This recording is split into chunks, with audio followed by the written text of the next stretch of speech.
Welcome to the Finance Marketing Podcast, a show that empowers finance professionals to market their businesses in ways that feel good and actually achieve results. I'm your host, Hillary. I've been working with folks in financial services to develop marketing strategies that work and create results-oriented marketing content since 2020.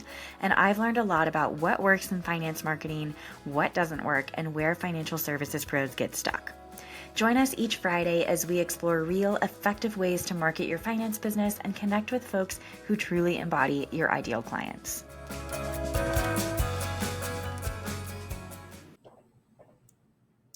My conversation this week is with Robert Farrington, founder of The College Investor and a millennial money expert on a mission to help families get out of student loan debt and start building wealth for their future.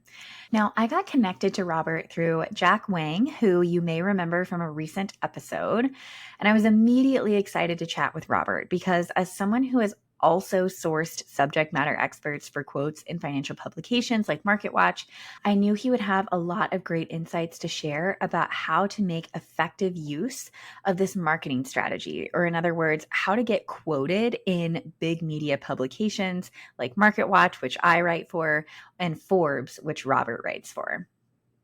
Now, in this episode, Robert and I dive into the nitty-gritty of how financial experts can get more media mentions and build valuable relationships with the journalists and finance writers who are looking for their quotes. He shares his insider tips on crafting the perfect quote, the importance of responsiveness when quote requests go out, and how to leverage these media mentions to enhance your credibility and reach. So if you're looking to get your name in top publications and use those mentions to the biggest advantage, Robert's practical advice in this episode will be super valuable to you. And he is also just one of the most delightful human beings I have ever had the pleasure of having a conversation with. So let's dive in and learn how you can get seen in more big publications and boost your marketing efforts. Welcome to this episode of the Finance Marketing Podcast. I'm so excited to have Robert here with me today. Robert, how are you? I'm great. How are you doing?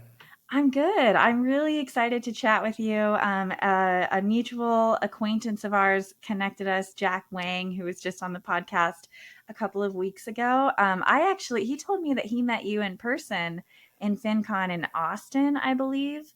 That was my first FinCon, so I was there as well. Nice. But you and I didn't have a chance to connect there, I don't think. Yeah, no, I've met Jack a couple times, and then yes, I've emailed him quite a bit over the years. So it's great to connect, and it's great to meet other FinConners. I love it. It's one of my favorite conferences, especially for marketing and money. Yes. It's where you need to be. It is absolutely where you need to be. I couldn't recommend it enough as a conference. I would love to start our conversation if you could just tell us a little bit about who you are and what it is that you do when it comes to finance and finance writing and all that fun stuff. Absolutely. So my name is Robert Farrington, and I am the founder of The College Investor. I started this in 2009, so almost 15 years ago, because I wanted to share my insights about, money. I didn't have a specific purpose back then, but now we really focus on money and education topics. So everything from paying for college, saving for college, to also just helping young adults navigate that financial literacy stuff, from first checking accounts and things like that.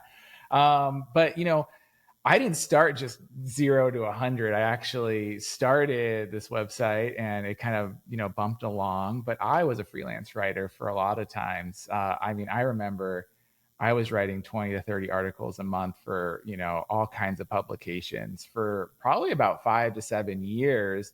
As a freelance writer, just as my side hustle to earn that extra money while I was growing my business. And, I've written for so many financial publications at this point in time. And today I still do write for Forbes as a contributor. And I write usually 4 to 5 articles a month, all about money and education. And then, of course, I have our own platform at The College Investor where, I'm the editor-in-chief of our team. And I still put out a couple articles every week. I just wrote one yesterday. So it's still fun to write and share my thoughts and, hopefully help others, navigate this stuff.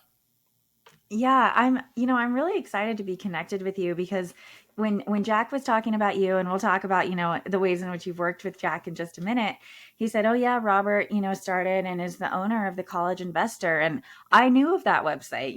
I think the College Investor is such a prominent site now, and it has such great content on it. As a finance writer myself, I've definitely gone to your site and learned a lot. So just props to you for that growth, because I know it's not easy. Thank you. Yeah. I mean, it's also just time. Like everyone's like, how do you do it? And I was like, 15 years. Like, I don't know what else to tell you. Like, it really just takes a lot of time. And you just stay at it. But luckily, I do really like talking about money. So, Yeah. I mean, it all compounds, right? yeah, no, it totally does. Oh, man, we're putting in the finance, it's the compound growth right there. Exactly. Inject them in. Exactly. Well, that's great. I'm definitely going to link to the College Investor in the show notes. I think it's such a great resource for so many different people, right? It's people who are saving for college, parents, it's college students. It's a great resource for people who are working with parents who are saving for college, things like that. So, And that's the goal. I mean, it's complicated, and there's so many tangential things. I think that's where a lot of people kind of don't realize is that there's so many tangential subjects that all intertwine, mhm. which it's great because there's just infinite things to talk about. But on the same time, if you're on the other side and you're a parent or a family member or a child, it's complicated, right? No one's teaching you this stuff in school or in a formalized way. I mean, you're learning through observation. You're hopefully just stumbling through it. So hopefully our tools and resources help. Yeah, absolutely. I mean, it is so overwhelming. I remember when I was a college student and having to fill out the FAFSA form. That was over a decade ago, so I don't know what it's like now, but I just remember it being such a tricky form to fill out at the time. And it was like, really? Like, so many people have to fill out this form. Why can't it be a little bit easier? No, I get it. It's the tax return, but no one prepares you for it, right? Totally, totally. Well, Robert, one of the reasons I really wanted to talk to you was because Jack was telling me that since you two connected at FinCon, he has had the pleasure and opportunity of giving quotes to you that you can then quote him in some of the articles you write for Forbes. And Sure. this is a marketing tactic that a lot of my financial advisor clients come to me. How do I get seen in more big publications? How do I get my name seen, so I can post this on my website? And so I'm interested to talk to you from the perspective of a contributing writer who maybe looks for these types of insights from subject matter experts and wants really great quotes. I'm interested to ask you a few questions around, what is the best way that a financial advisor can get their foot in the door this way? Yeah, so let's talk about how the sausage is made. It's true. It's easy. So like someone like Jack now at this point in time, and this is what I think most people would strive for, is that he's quick and he's responsive, and I know what he knows, and Mm. I know what I want him to talk about. So usually when it comes to something, if you're not familiar, you didn't listen to the last podcast, he helps families, pay for college. So if I'm looking for a source that needs something like that, now I will just email him and I'll Uh-huh. say, hey, send me a quote. This is what I'm looking for. And you got to turn it around. If you don't have that relationship yet, which is probably most of the audience, it's hard. You should look at things like it used to be Haro. Haro's gone. Quoted is kind of like the new standard bearer. Uh-huh. And reporters and writers will put out requests and you can reply to them. But there's a trick to it. The trick is if you don't reply within 5 minutes, don't bother. Like seriously, I'm not gonna lie to you. So, writers, I'm writing my article right now. Yep. Like, this is how the day's going. So, like, it's we're recording this. I'm working. I'm writing. I could really use a quote here. I go over to quoted. I say like, I need a quote about investing, whatever. As soon as I publish and that goes out, quota goes out a couple times a day. I will get like 40 responses. Yep. And I would tell you that 95% of them are trash or promotional. So like the first like 4 or 5 that are good, That's it. And then I'm done, and we're closing it down. And then I'm like taking your quote, I'm putting in the article, and I'm submitting it because then I want to be done with my work day. Right. Right. So if you want to get quoted, you have to really think about it as like, this is going to be like, it's a priority. So if you get that email, stop what you're doing, even if it's on your phone, respond, but give the answer. Don't give things like, hey, like I'm an investing expert, like let's get on a call and talk about like your answer. I know a lot of financial advisors like want to give a lot of nuance. Like don't give me like a IRS tax document response to the answer with like all the variables. Like you got to figure out a way to phrase it, because if you look at any quote on any publication, it's a sentence. It's one line. Maybe two, but 95% of the time it's one line. So how do you get your response to be that one line? Like, some of the best ones I always think of is like, hey, I'm really glad you reached out for this quote. I have thought about this answer for years, and I've spoken about this many times. Here is what I say. Boom, the one line. And then it's like, if you want to follow up or ask any other questions, I'm happy to elaborate, and then put your info and how you want to be quoted and everything. But like, just give me that one line. And that's a great way to phrase it, because it makes their job easy. And then guess what? If you do that once or twice or three times, or you see that they have a quoted request and you're like, hey, I remember I reached out to Robert like 3 weeks ago, and now you might have my info. Just respond directly. Don't even have to go through the portal. And that's how you start building those relationships. And if I start realizing your name, and I start realizing, man, he always just gives me like exactly what I need, like I will just email you directly. Like, hey, I have a story. But again, even if I email you directly, you still got to respond pretty quickly. Like, Right. I'm not going to like not ever contact you again if you don't, but like you won't get into that story. Because again, the writer is working today on the story. They're not working on it on 3 days from now. So. Right. Right. And I think that's important for people to realize too, is like, I have deadlines for articles, right? I may start that article 3 days before the deadline, right? It's not like I'm, starting this article, I'm looking for quotes a week or weeks before the article is due. And you will get those responses quickly with services like Quoted, right? Yep. And I mean, I honestly, for my own schedule now, when I started, I was definitely like that. Like I was the day before an article deadline, and almost all writers are. And I'll also tell you, like on news, like actual news reporters, it's hours. So like I missed one yesterday. I'll give you an example. I do a lot of interviews myself. I'm paying for college. I had an actual reporter reach out to me yesterday, and I didn't get back to him for like 4 hours. And then he was like, sorry, I already found someone and did the story. And it was, they're trying to do it like for the 5 o'clock news. So like, if you don't get that, that ship has sailed. I will tell you though, from my own publishing now, I do plan out quite a bit in advance.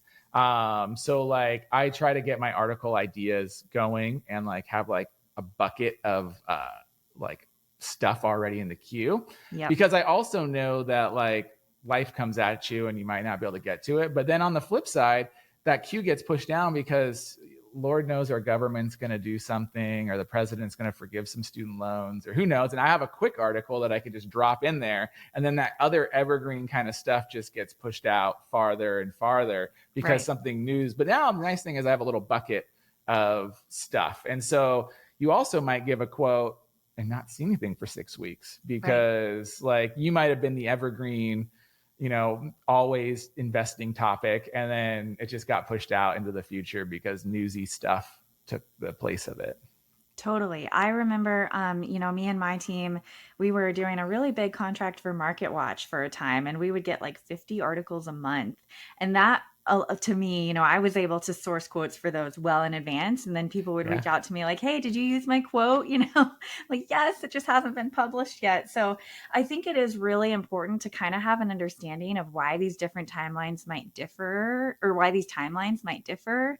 And yeah, I think just being able to understand that as the advisor, it can be really helpful, Totally. And I would say like, don't be the person that reaches out and say that you use my quote. Don't do that. But here's a great tip, because you want to know, like we're all curious. go set up a Google alert for your name or your firm's name and all these things, which you should have anyways. But then when that article does go live, you get that email, and then you look cool, because if you go and share that on all your socials and like tag the author, they'll know that you're paying attention to them. Yeah. Without you even ever reaching out to them. So make sure, Right. if you don't have that, set up the Google alert for your name, for your brand name, for your firm's name, all that stuff. Right. Because I think the other thing too is you really can't expect writers to respond to you and say, like, hey, I used your quote, right? That will almost never happen. Never happen. No, we're Right. never going to tell you. We've moved on to the next assignment. Well, like already, like our head's other places, but it feels really good as a writer, and it gives you those brownie points if you're sharing out um, articles that mention you in them, for sure. Mhm. Absolutely. Well, I also want to go back to this idea of, your quote, your really great quote. It needs to be one sentence, two sentences max. I Yeah. can't tell you how many times I have gotten paragraphs back from advisors where then either I have to sift through and find one single quote, or I'm just like, well, somebody else gave me a really nice single line, so I'm just not even going to read these paragraphs that Yeah. you sent me, unfortunately. Um, and I think that's really powerful. Do you have any tips around like using that one sentence or those two sentences to the best of your ability? I think of it as kind of like an email subject line or a headline or something like that. You can't go on forever, but it's got to catch attention. You nailed it. Like, it has to fit whatever the story is. And I think in the finance space, like, just answer the question. I do think that sometimes everyone wants to get a little cute or whatnot, but like a lot of business journalists, investing journalists, they just need the answer, and they're just looking for that definitive quote. Sometimes you can get a lot of insight on what way the article is spinning. And what I mean by this is, like, I write a lot in the paying for college space, but it's like you can get a glimpse. Am I talking about like not taking out student loans or taking out student loans? Mm, And not to say that either is wrong, but if you can kind of understand the perspective, you can put that sentence in a better light that might fit the story more. right. Or maybe I've done this many times as well. I love it when you disagree. Like, that's actually a very fair response, and Mm, you have a good chance of getting included. Like, if there's a request out there that says like, how should you pay for college? And this is totally hypothetical, but your response is like, I don't think families should pay for college at all because XYZ. And then you go, that's your sentence. And then like you elaborate a little more, you actually might be like in the conclusion, be like, some financial professionals disagree with, what this is, for example, and you might get that counter argument in there. So, just because they're sourcing a quote and they disagree with, or you disagree with it, maybe put that one sentence as your disagreement. And then, of course, you put the little bullet points, you elaborate a little more, say like, hey, if you'd like to follow up more, I'm happy to.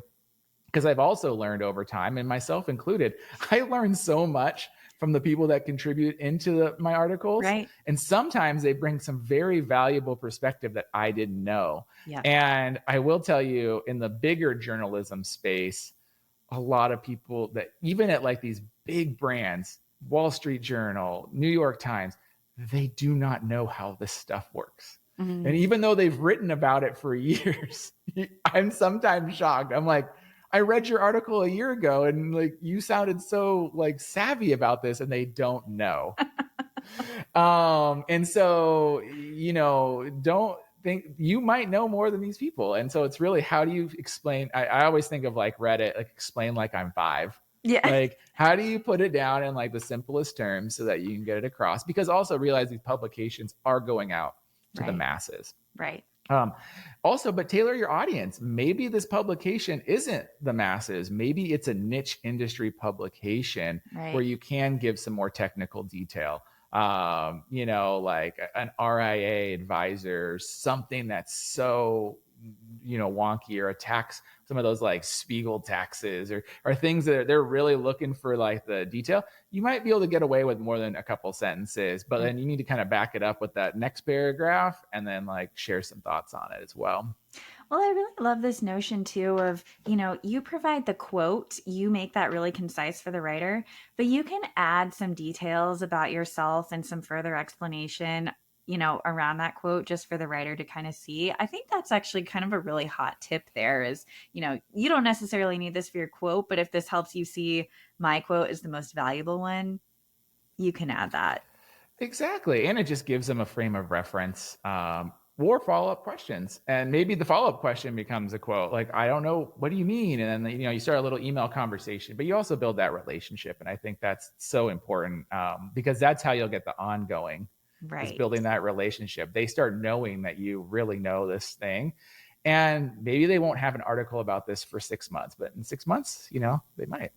And I think that's the power. I mean, getting quoted in Forbes or Market Watch or whatever one time, super exciting. But if you can get quoted in Forbes or Market Watch or Business Insider multiple times, that's that's a strategy, right? That's a strategy. Exactly. And I also think it's how you use it. So, generally these quotes aren't going to translate into like traffic. They're not going to give you a Right. lot of stuff. But like if you take that and start putting on your LinkedIn and your other marketing channels and saying like, I'm here, like people use me as an expert, Mhm. or you elaborate on it on these different ones, it goes a long way. It looks great for the writers, love you because like you're sharing their stuff. And usually like on some of these platforms, they're getting paid for page views and stuff. So it's Mm, like if you're helping them promote, like you might actually be helping them earn a little bit of money, which is awesome. But like they also just love seeing their stuff out there. right. And then for you, it builds that recognition, like, oh wow, okay, like this guy actually does get quoted and is like looked at as a source. So like again, it's really hard to say like get it quoted in Forbes, get a client. Like Ah, that's a big jump, right. right? Like that's not going to happen. But as the clients are looking and they're like, oh wow, this guy's on LinkedIn all the time and he's getting quoted in all these publications about his knowledge about this certain thing, and that's my problem. Maybe I should reach out to them, right? Right. Well, from the writer's perspective, you have this relationship with Jack. You, of course, were able to meet in person and forge that connection. We've also talked about don't be that person who reaches out. Did you use my quote? When is it going to be published? Right? How do you prefer to be contacted or to have those relationships develop? What to you signifies, this is going to be a good relationship or this is going to be a totally one-sided relationship? Yeah, I mean, honestly, I'm all email. Like, just email is there. Just send the email, and follow up. Like what I mean by that is like, if we ask you something, like follow up timely. If I send you a request, like answer it quickly, Mm, and if you're looking for this kind of thing too, like maybe I don't have your email. I had this happen the other day and I actually Twitter DM someone and I was like, hey, I really love a quote about what you're talking about. And that turned into a relationship. So mm, like it doesn't have to be email. Like if you're on a platform already, I've also made two connections actually on TikTok through DMs. mm. I really liked what these people were saying. But again, it's like, are you responding timely and Yeah. getting back? And then like, are you being helpful in answering what I'm looking for and things like that? Like, Mhm. um, that's huge. That's really how it goes. And then just consistently over time. And it's okay to say like, sorry, like I'm on vacation, I can't get back to you. It's like, cool, but at least you responded and told me that like you're not going to get back to me. Right. I totally agree. And I actually, Jack shared something with me. He said, I use a lot of my LinkedIn to create connections with lots of different writers. And then I, create content for his audience with hopefully the idea that some of these contributing writers will see the content that he is creating, which it sounds like that has happened to you on TikTok and Twitter and things like that. When you see content that people are creating that feels quotable to you, you might reach out to them. Yeah, or it just seems like newsworthy or newsy or like not a lot of people are talking about. Right. So a few of them that I've seen in the last bit, just so everyone has a frame of reference, I've reached out about all these like evolve and fintech banks that are Mhm. like not working, and like all these consumers that have their money like locked up. None of the mainstream media was reporting it, but I reached out because I saw people talking about it because there was a few people on Twitter like saying like, hey, this is a thing. And then I used their quotes because they actually responded. And now, of course, the mainstream media has kind of covered it and there's like Right. a Senate hearing and this whole thing, but this was weeks ago. Um, The other one that I've seen that a lot of people talking about, it's a niche one, but we have a lot of advisors there, is that, there's a solo 401k tax credit that's happening right now if you have auto contributions turned on. Well, again, not a lot of people are talking about it, but that's like $500 a year that people could get as a tax credit. So like I reached out to the person talking about it, article, quotes, yada, yada. So like if you're out there talking about things, not just regurgitating like exactly what's happening, but like sharing new or useful or insightful things, like if you're putting it on social media, be ready in your DMs for people to reach out to you via your social media. Yeah. I have to ask about this solo 401k. Was it Sean Mullaney that you reached out to? No, but I love Sean. Sean's great. I've known Sean for ages as well. He's up in California here near me. So yeah, no, it's great. I love Sean as well. I met him at last year's FinCon actually, and had him on the podcast too. And you know what? That just brings me back to the power of being really, really specific in what you talk about. When I think about student loans and college planning, I think of Jack. When I think about solo 401ks, I think of Sean, right? And I think that there are just so many benefits to that, not only for clients that advisors are working with, but also for these people like us who want to feature them in the content that we're creating.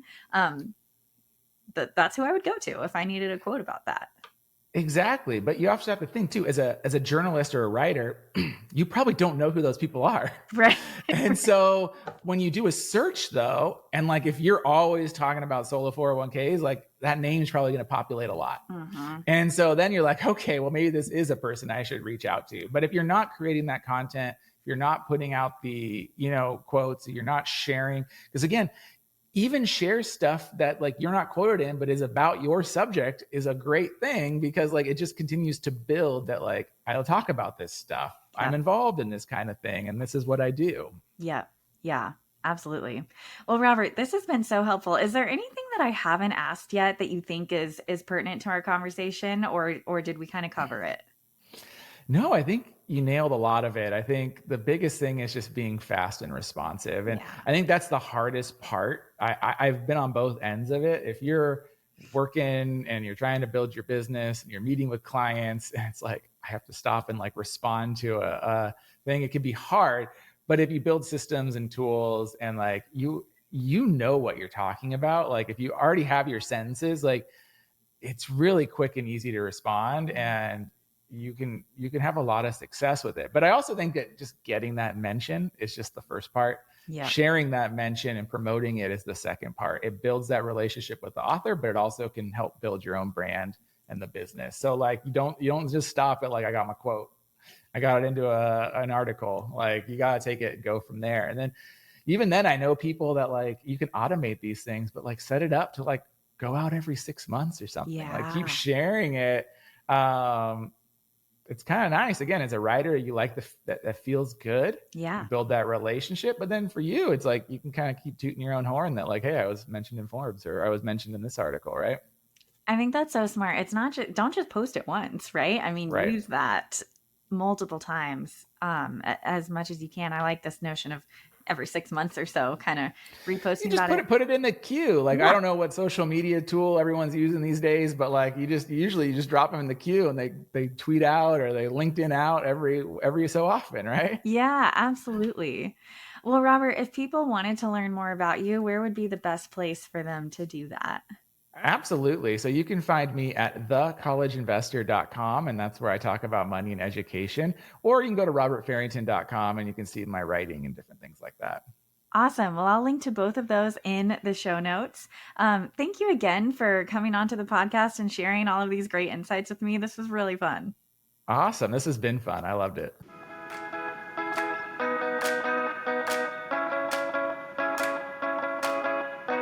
Thank you so much for joining us on this episode of the Finance Marketing Podcast.